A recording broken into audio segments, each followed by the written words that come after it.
This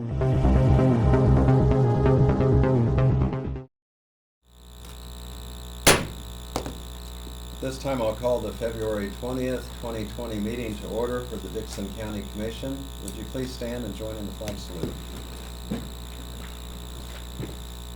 I pledge allegiance to the flag of the United States of America and to the republic for which it stands, one nation, under God, indivisible, with liberty and justice for all.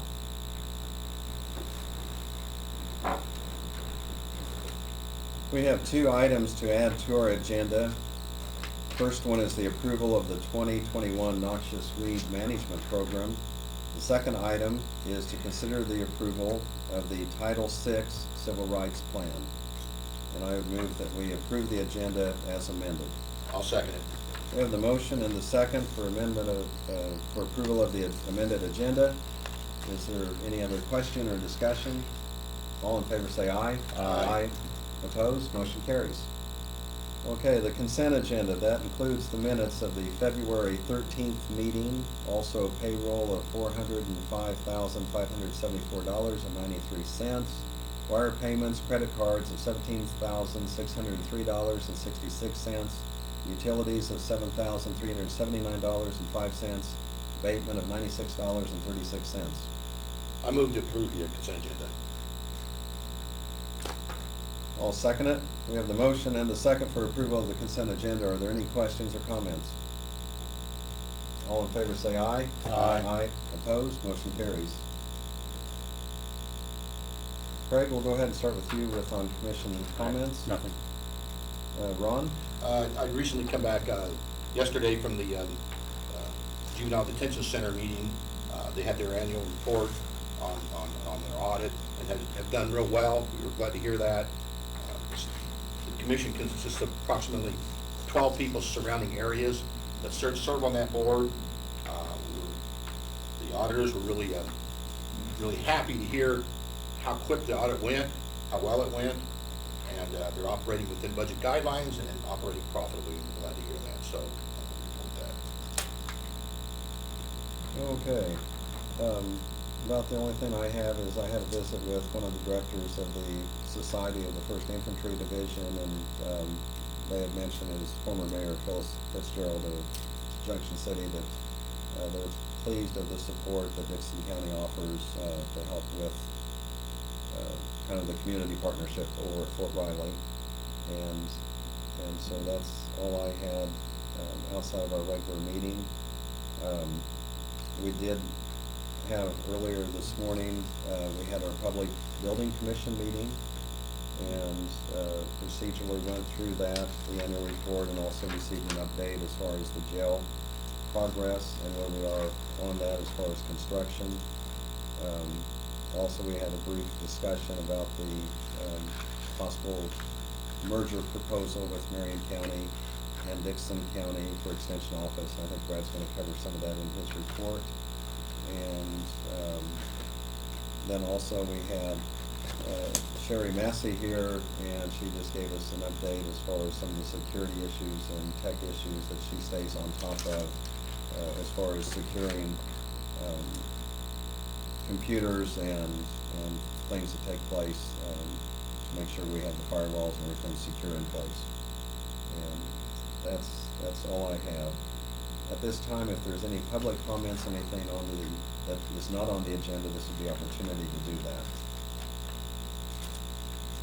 There's no proclamations, and so we'll move on to our reports. And I'll just mention, earlier Doug Thompson was in here, and he had mentioned that he was working on the properties that would potentially come up for sale, and what the county's doing on that.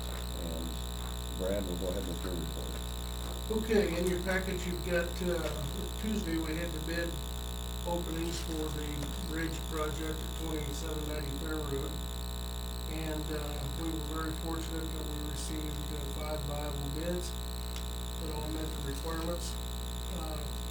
That tabulation sheet is there. This is just a rough draft.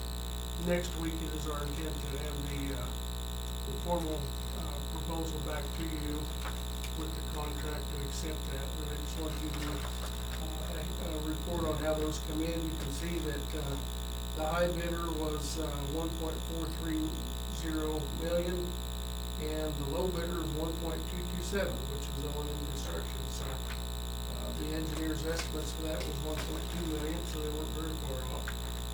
A little more than we had originally planned or hoped that it would be, but it's well within what we anticipated it would probably be, so. With that, the engineering firm, Schwab Eaton, took that information back. They will review the proposal, make sure it meets all the specifications, and then they will provide us with a contract to accept next week. We'll put it on the agenda and move forward with it, so. Let's see, you've got. Question on that, Brad. What was the date, how many days they have, working days they have for the contract? I don't remember. Yeah, I don't remember Okay. either, Okay. Craig. However, all of them, with the exception of one, was basically wanted to start in July, towards the end of August. Yeah. In this case, the L&M start date will be the end of August as well, so. And correct me if We're I'm back to wrong. holding our fingers, crossing our fingers that it didn't last that long. Yeah. I think you might have, I mentioned 220, is that the working days, or is that? I would guess that's probably close, 8 to 9 months. I've heard what it was. Is what I would guess. Okay, well, I thought I heard that sometime, okay. And I'm comparing it to the one on Union Road, Yeah. which is kind of a similar bridge, it took Right. about 7, 8 months, so. Yeah. Doug, you provided the letter that's in your packet from the law firm of Burton McGrath. That's just kind of a little scenario update on the opioid, suit that's going through the federal court system, and tells a little bit about some of the companies that have settled. I think it's pretty well self-explanatory, but you want me to have that for review. And then I also provided you a copy of a draft of the, Title VI Civil Rights Plan for the county. We've never had one of those before. We're required to have one to receive federal funds through any state agency. And so we compiled that and have that for you to approve and send it to you, I think, in email. It's all pretty boilerplate, but basically we have to have a plan in place in case anybody files a civil rights complaint. It needs to specify how we will treat that, so. Then we have, you also have the information that Jill had provided. I think she emailed it to you, but I told you that I would print you out hard copies so that you can see that regarding the extensions proposed budget if they district, and then what the other districts, historical data of those districts have done around the state, and as we spoke in the work session, I thought that was rather interesting that, very few, if any, of those really had any substantial increases in the neighborhood. Tells me that extensive districts are pretty frugal, and I would also speculate, go out on a limb and say that most of those increases that you do see were probably driven by a reduction in the assessed valuation rather than just a blatant increase in the budget. Because that's typically what you see from year to year, little changes. They generated the same money for that particular district, but the assessed valuation tends to adjust the mill rate a little bit, so. And then if that's, it sounds like you were in favor of putting that on the agenda for action on next week's meeting, so if that's the case, that's what we'll get taken care of, so. Randy provided the noxious weed management plan for next year, and I'll talk about that a little bit when we get to it, so. That's all I've got. I will also have the project map for the road and bridge crews printed for you correctly next week, so you don't have to put your glasses on upside down to read it. Okay. Notices and communications, we just have a couple. I have here from to the Dixon County Board of Commissioners, and it just says, "Dear Building Owner," and it's from the Heritage Commission, which includes Dwayne Schrog, Phil Hamilton, Joanne Hamilton, Mary Birtzloff, Brenda Bowers, Nance Scholl, and Andrew Pancratz. And they just want to mention that Abilene's historical heritage is one of its most precious assets. As owner of a historic property, you are in the position to help preserve that. They wanted us to be aware that there are tax credits available, but also to promote the idea within this district that there are tax credits available, and they did send a map. And on this map, it does include the courthouse. Of course, it's an area north of the courthouse and also to the west of the courthouse. Probably the center of that area, probably mirrors close to Third Street and Buckeye, but it stretches out, beyond that. So they wanted to have us, be aware of that. We also had a letter, that was sent to our clerk, Barb Jones, and this is in regards to, the National Association of Counties. They have a leadership academy.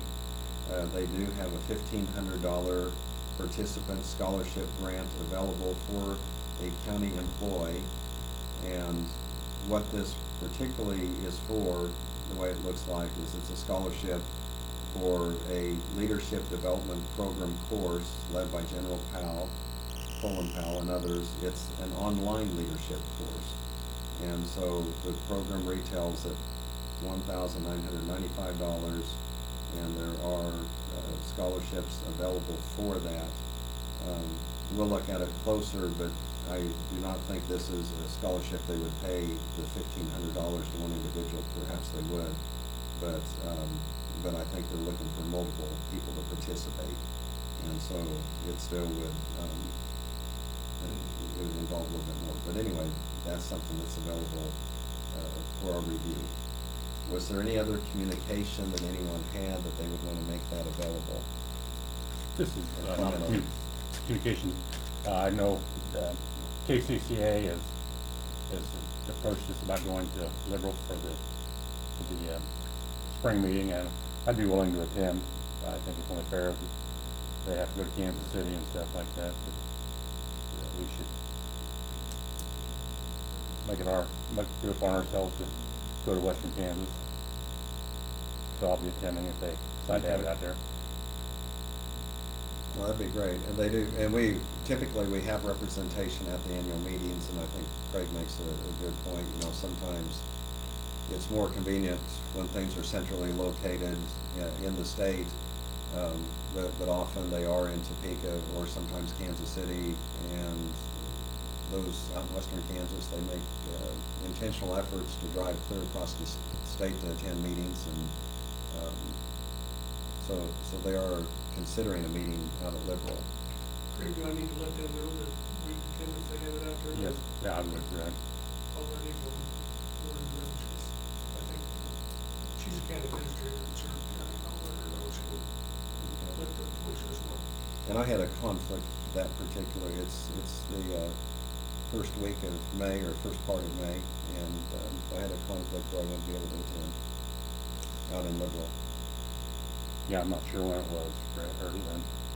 It seems like it was May 8th or something around there. I thought it was the last of April. Or May 10th. I thought it was Maybe it is. April. Oh, it is. You're correct. It's April, and I guess that was what I was thinking if I was Yeah, gone probably the next 28th, week. 29th, and 30th. Okay. I might reconsider that. I filled out the questionnaire and sent in. It just basically asked, would you go if it was out there? And I thought, well, it's his choice whether you go or not. Well, I like to see it closer, so I put no. I'd rather see it here, obviously. But if that's the only. Yeah, I never got a questionnaire from them. Yeah, I'll leave it on. I had it on a separate email, so it'd Yeah, be good to I know. respond just so Yeah. they do know. Yeah. Because I think they have to have a commitment as far as, Right. they want to know there will be at least whatever the minimum amount is Right. for them to have it there. And I took the thing as, maybe they're not gonna have it, they may be able to move somewhere else, just to see what participation there was. So I did it as a survey, precipitation or participation. Okay. Are there any other notices and communications? We did not have any resolutions. We did have 2 additional items to the agenda. And the first one is it's more of a housekeeping item. We do it annually, but it's the Dixon County Noxious Weed Management Plan. This includes everything that pretty much we would do as far as noxious weed in the county. It talks about bindweed, treating that, the Johnson grass, musk thistle, on, and the equipment that we use for that, public lands, roadsides, railroads, also the training of personnel as far as safety and applications, and the work calendar for that. So this is a housekeeping item that we need to take action on for approval for 2021. I'll move to accept the proposal for the noxious weed. Okay, is there a second? Second. We have the motion and the second for approval of the 2021 Dixon County Noxious Weed Management Plan. Any other questions or comments? I'd like to make a comment. I think Randy Martin and his crew out there have done a phenomenal job with the county, taking care of them, weed controlling and landfill situation. And I think he's getting ready to retire coming up before too long. I just want to give condolences to him. He's done a good job with his crew. I'd like to condole to his wife from having to retire. Okay, any other comment? All in favor of the motion and second, say aye. Aye. Opposed? Motion carries, and there's about 6 or 7 places for each of us to sign. The next item we have is to consider the approval of the Title VI Civil Rights Plan. And we have a copy of that Brad has provided. Are there any questions on that or comments? And once again, this is kind of a housekeeping item, and we'll take action by that of a motion and a second and approval. I'll make a motion on the civil rights plan. Second. Okay, we have a motion for approval of the Title VI Civil Rights Plan. Are there any other questions or comments? All in favor say aye. Aye. Opposed? Motion carries. The only thing I'll mention here, and this is for March, but March 24th, we have a regional commission meeting that we meet with other county commissions of surrounding counties, and this will be held in Clay Center. And then on March 30th, we have our annual township meeting at Searle Hall. I don't have anything else. Is there a motion for adjournment? I'll make a motion to adjourn. And I'll second it. There's been the motion and the second for adjournment. Any question or discussion? All in favor say aye. Aye. Opposed? Motion carries. We're adjourned.